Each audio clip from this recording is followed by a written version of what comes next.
All right, ebusuya ye mamu na makwa abasonko so eba Ghana Politics Avenue, GH Politics Avenue. Ahana ope all the trending political stories in Ghana onsa betumi aka na ebusuya. And the story the bedroom sonko na story menim say mu na mani beji story the bedroom na ubia be interested. Ubia pese story the ibrami ibedi akira kopim say na wiye ebeba.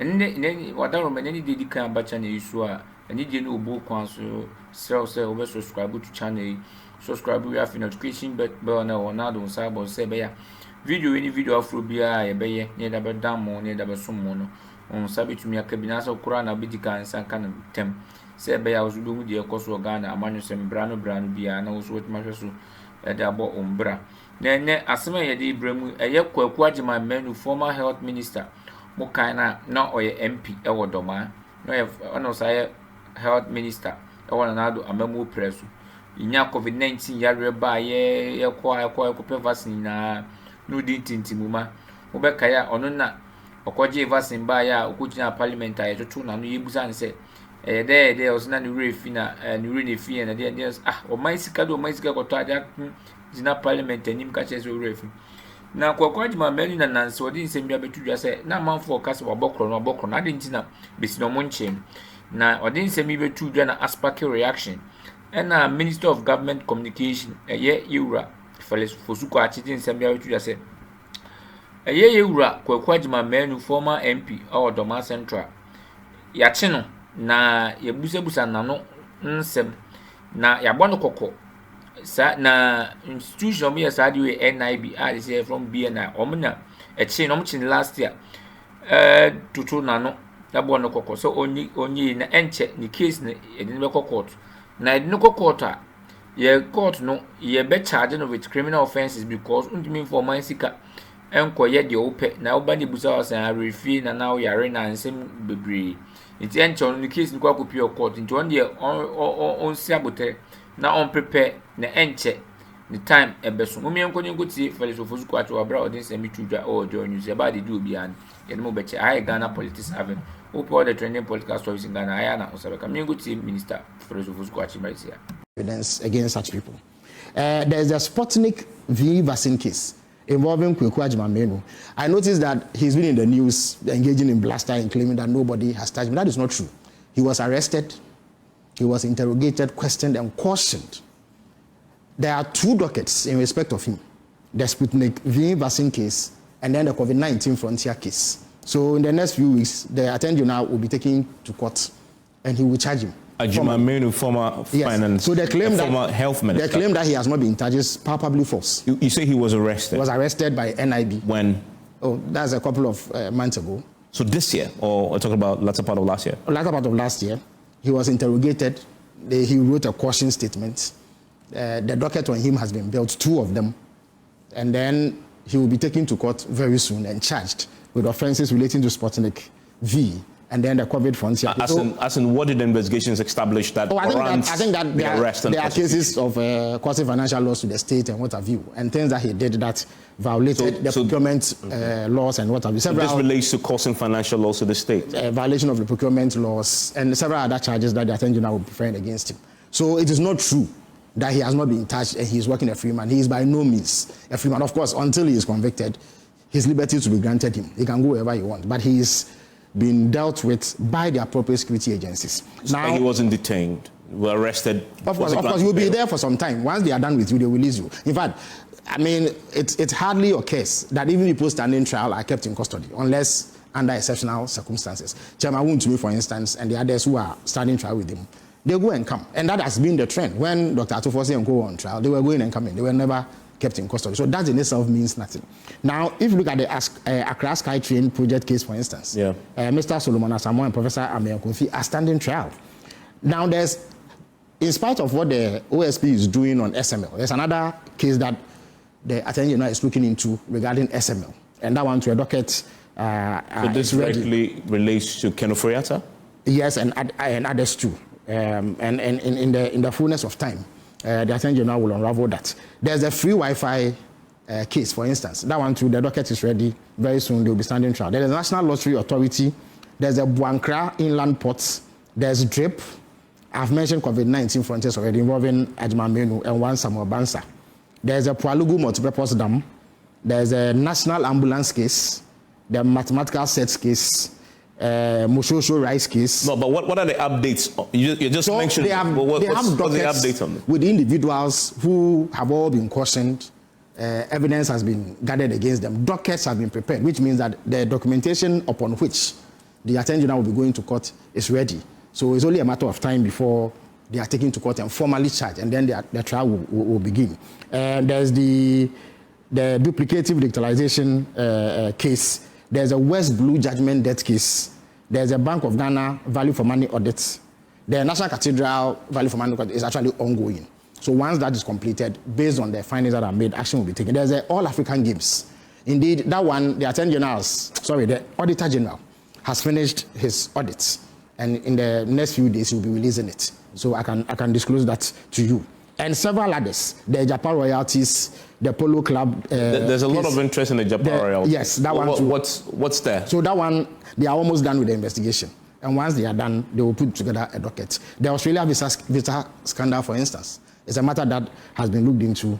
The AFCON 2024 budget, and then the Ghana Trade Fair land case. Now, if you go to Yoko, they have over 40 cases that they are looking into, with over 100 people who have gone through the same process that I have just outlined. NIB has about 43 people. So when you put that together, we are talking in excess of 140 people who have been questioned and have gone through various processing leading to prosecution. So any claim that oral is dead or oral is not being fulfilled is simply not the case. In the Edubuahin case, that is the the National Signals Bureau case, for instance, the state is left with just 2 witnesses to conclude its case. In the Wuntumi case, the state has actually wrapped up its case, and Wuntumi is being invited to either do a submission of no case or open his defense, which is the standard practice in any trial. In the National Service case too, they are going through the motions for people to stand trial and all that. So any claim that oral has been abandoned or that oral is not working is simply not true. The NPP, as part of their propaganda, puts that out, like what Ajima Menu is doing. Here is a man who has been held, and yet he claims nothing has happened, when the evidence shows that indeed something is happening. So I can understand. If you see the magnitude of the corruption that we have to deal with, I mean, for instance, what was revealed in Parliament today. These are jaw-dropping. I'm not going, but I'm only citing it. These are jaw-dropping instances of corruption. So it is natural that it will anger people, and they will demand swift action. And government is committed to engaging in that swift action, except that we have to go through due process. And not all the processes are in the hands of government. For instance, when the matter goes to court, it falls within the bosom of the court and trial judge to dictate the pace. And in all the cases that have been in court so far, the Attorney General has done his bit by moving on with the case, making his case strongly, and in some cases nearing the completion of the making of his case. So I would argue that oral is very much on course, and that the right things are being done. Of course, there could always be room for speeding up the process. Why not? The promise of oral, though, wasn't about prosecution necessarily. Prosecution was a means to recovering all loot. But if you see, and you are nowhere near that. No, but you see, Evans, I cannot simply accuse you of stealing this laptop and then purport to recover it. Recovery comes only after you've been convicted of the offense. Then the state says that we have cited this property, that if we confiscated, would represent proceeds of the crime, or that we could sell or do something with it to recover whatever it is that we lost to you by virtue of the commission of that crime. But up until the time that they are convicted, the most that the state can do is to freeze their assets. In other words, ring-fence and protect it pending the conviction so that the state can take it over. And in that regard, absolutely 1.5 billion Ghana cedis in assets frozen in relation to, and that is for Iyoko alone. I've not spoken about what FIC has done or what even the NIB and co have been. So any claim that government is not making an attempt to recover. You pulled that figure out recently. Yes. But I've not seen a breakdown of when you say 1.5 billion. You see, again, the reason what why is the breakdown, the reason why it was even necessary. For instance, in Chairman Wuntumi's case alone, close to 50 million Ghana cedis of money in his account has been frozen. Similar figures are involved in the Dubois case, for instance, in the National Service case, and many others. Indeed, there were those who accused the president of misleading them when he said that Ioko had, as it were, recovered 600 million Ghana cedis. That was in respect of the normal everyday cases that Ioko handles, because they deal with issues of money laundering, cyber crime, cross-border crime, carjacking, and what have you. So those are regular things that they do. But in respect of oil, they are not going to be able to recover until the persons involved have been convicted by a court. That then will give them the legal remits to recover whatever it is that is alleged to have, or the court would have found to have been stolen. But for now, what they can do is to freeze it. And they have done it. 1.5 billion Ghana cedis. That is what the situation. And this is even for the cases that they've been able to touch. Those that they've not touched, they are still in the process of tracing these assets. And you know that any time that anybody comes under investigation or is undergoing prosecution, they do concurrent tracing of assets so that as much as possible, we secure what we believe will be commensurate to the amounts involved in the offenses that would have been committed. You had promised when you were campaigning that you had estimated to recover over $20 billion.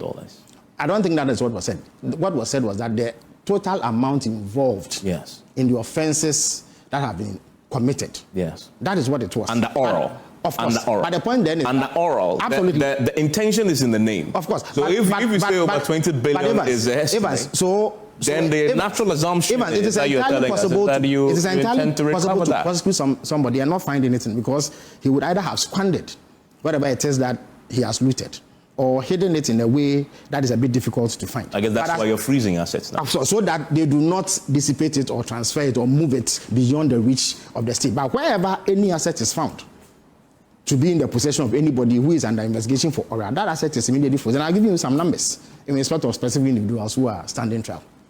So as we speak right now, yes, there are people not only in your party, but key individuals, some of them who play the role in the oral committee itself, like Domalebo, who publicly, not once, at least even here on my show, had raised concerns about the pace of the work that is currently being done by the agencies and the government to realize the full ambition behind the oral. You see, people have those people, because they know they were there, they've done it.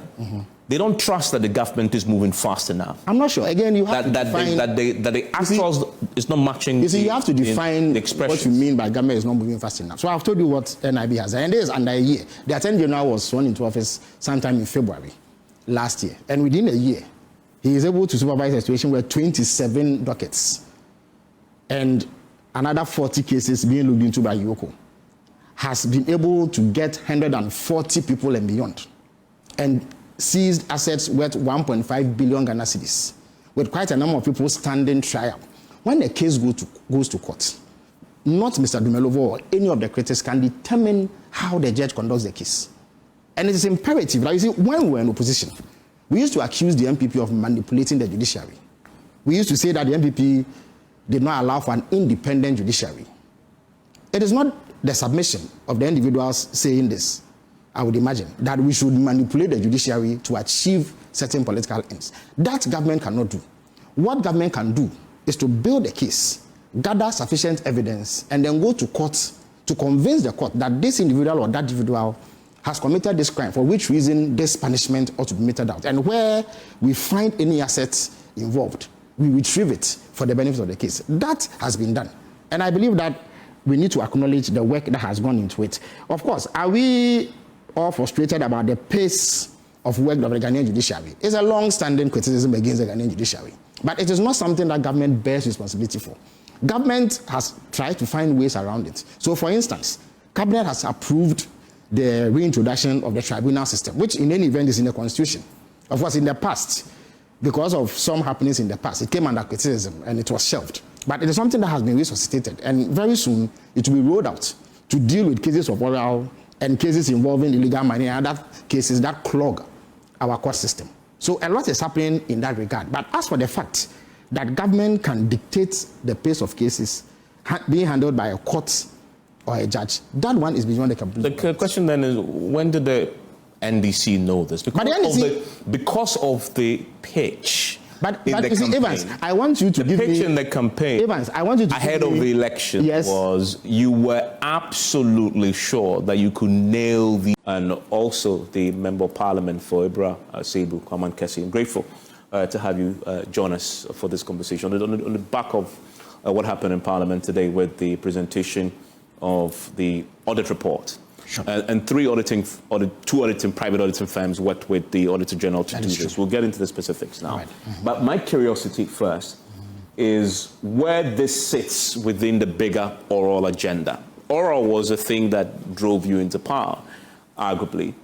Has government abandoned the oral primary focus and now, following up on audit and other forensic matters because, as a criticism goes, you are realizing that you promised far more than you can deliver? First of all, I don't know who is making that criticism.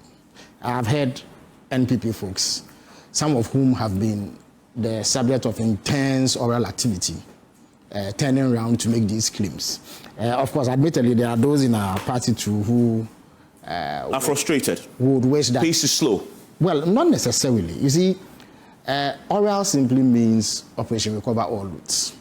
In other words, anybody found to have committed offenses against the state relating to corruption will be taken through a process of prosecution.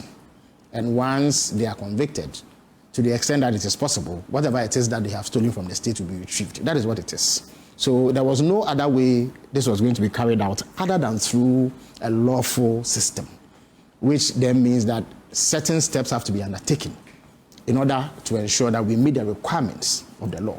That is the only way that oral was going to be prosecuted.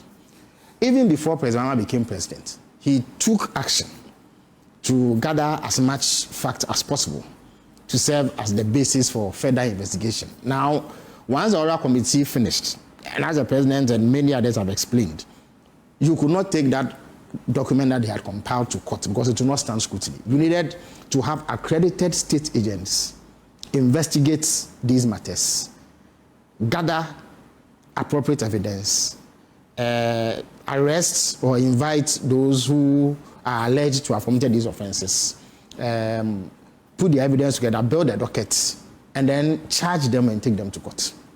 That is precisely what has been happening since we've been in power. There were 280 cases that oral unearthed.